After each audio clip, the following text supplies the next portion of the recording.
beloved, by now most, if not all of us, have heard the news.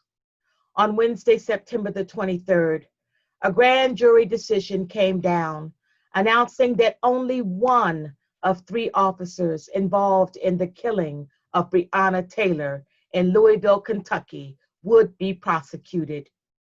That former police officer will face charges for wanton endangerment because he fired random shots from outside into Taylor's apartment building without knowing where those bullets would land. No one was charged for Breonna Taylor's death. As one of the young adult members of UBE said, the walls and windows in Taylor's apartment building received more respect than did the body of Breonna Taylor. The year is 2020, and the hits keep coming for brown and Black bodies. Our insistent cries for accountability and justice seem to go unheard, falling on deaf ears.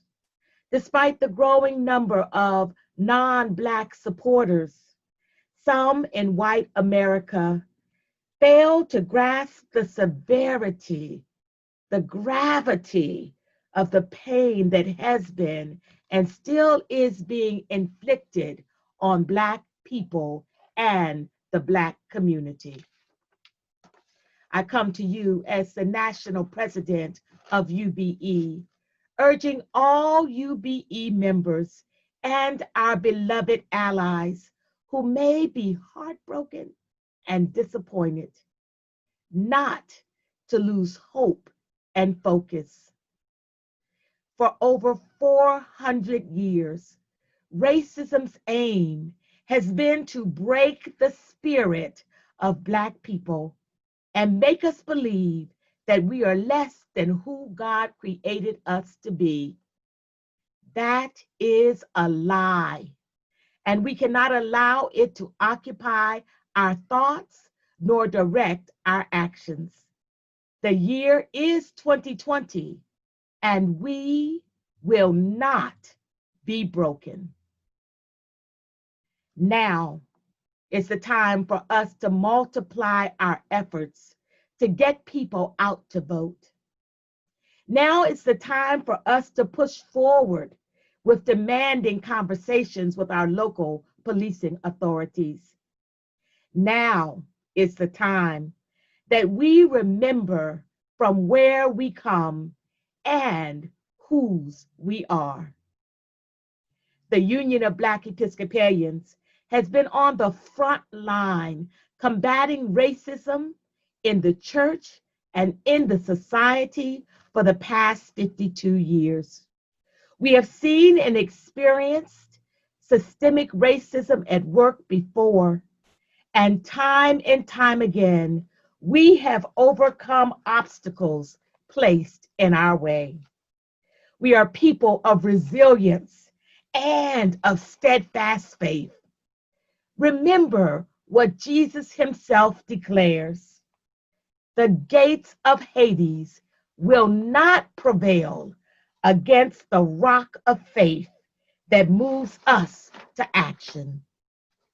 The union's work continues in the last week in September as your UBE Board of Directors and committee members gather together in retreat to develop strategies for securing UBE's future.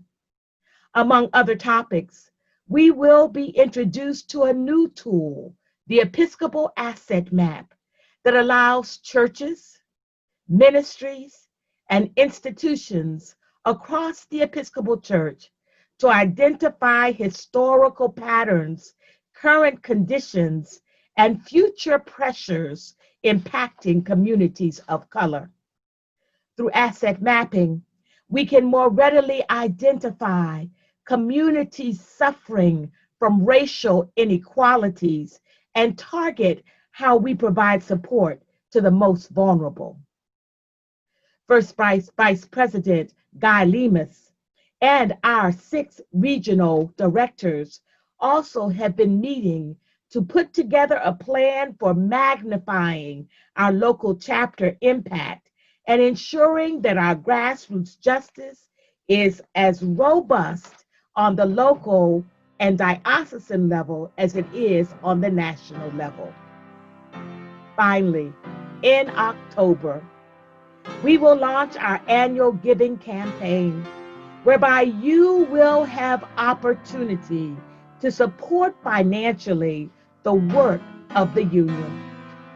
As I said during our regional conferences, the annual appeal is not supplemental income to the union. Your annual appeal donations are essential for the furtherance of our work and our mission.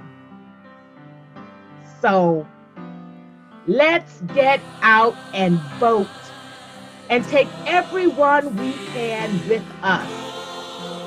That's the ground that we need to conquer, no matter our level of frustration or anger. The year is 2020, and we will not be broken. Thank you for your attention.